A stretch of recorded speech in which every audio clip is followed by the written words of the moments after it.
Hello YouTube, this is Daniel Park here to present you on how I make my own programming languages.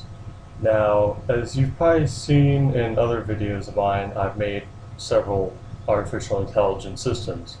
Well, I also made a programming language that would be able to use that artificial intelligence basically just for that artificial intelligence that language is written for. So one thing you have to learn about is about things like parsers and compilers and all that type of stuff. But basically all I really look for in a programming language is a text editor and a compiler, not a executable thing or anything like that, because that gets way too in depth and everything. And if you're just trying to make a quick programming language for a simple use, then you would just try and have a text editor and a compiler. Now, ways I used to do compiling is basically involves a text editing basically involves a text editor such as Notepad and Windows. So you have things like this where you just type everything up. And and by the way, throughout this tutorial I'm going to be using C++ since it's my most common used language I use. I do know other programming languages, but I just feel like C++ is pretty much the Latin equivalent in the programming world. Now, you can use this and you won't be able to tell anything about if you have a problem with your code, or like something that tells you that this is an int and highlighted in a certain color and all that type of stuff to make it all nice and user friendly. But one program I found is Notepad++, and this allows you to pretty much make your own color coding. And what I have here is my programming language I made, and allows me to see what part is in what, all this type of stuff. And pretty much what you can do is that you can set it to any programming language or make your own just by using up. So you can make your own and all this type of stuff, operators and everything. So this is how you do your text editing for a new programming language. Now I'm going to show you my C++ file for my compiler for my programming language that I made.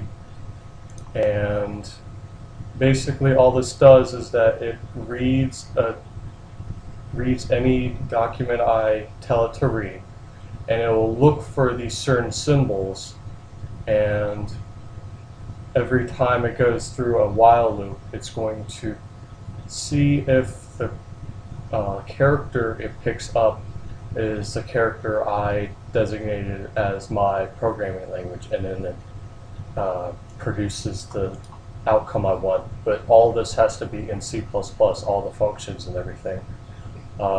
What you can do is, if you get a little bit more advanced, you can get in C++, you can call functions from other programming languages, such as like MATLAB and Mathematica and Python and all that type of stuff. But what I usually do is I just run everything in C++. So this programming language is very simple in that all you have to do is just get every single one letter. That's how I set it up. Now if you want something like C++, where you have a whole letter written out, a whole word written out and colored and everything like that, just the way you like in a compiler, then you're going to have to make this a whole lot more advanced, where you're going to have either loop branched off if statements saying if it's the right kind, and if it isn't, you have to produce errors, all this type of stuff. So in case you're planning on making long words as your types, like unsigned and short, all that type of stuff, be prepared to have a very large file for your compiler. So other than that, you pretty much do this, run it, debug it.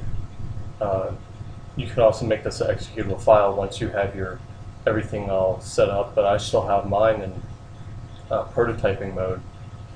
So looks like, oh, it's my code that that this is backed off of. Has errors in it. It's not the compiler itself. Otherwise, let me actually just run this in the last attempt. Okay, so what's going to pop up? So what's going to pop up is something like this, and that's how I set it up and then the code. So pretty much I write thk1 thk, and this is the name of the file that I set up for testing this programming language.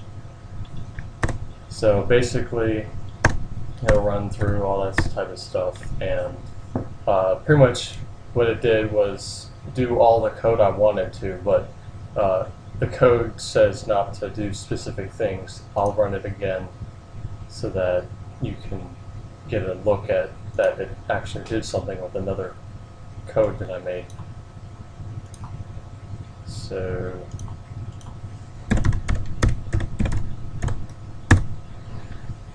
okay, and oh darn it. Didn't look like I wrote anything in those codes that actually made a actual output. So basically, you just do all this, and you should be able to have your compiler all set up. Other than that, you're going to have a some more advanced running up. Maybe I'll do a tutorial on that later on how to make a program that makes something like an executable file, or something like this does, where I can just release it and be able to make an executable file out of this code, and I don't have to just go through this compiler every single time to run this code. Or like this setup, that I don't have to run this code every single time to run the program that I wrote. I just run that code itself. So that's my quick tutorial. I'm not too sure if I explained it too much. Comment and everything like that. If you have more problems, I'll try and check and see if I can answer any comments. Alright? Thanks.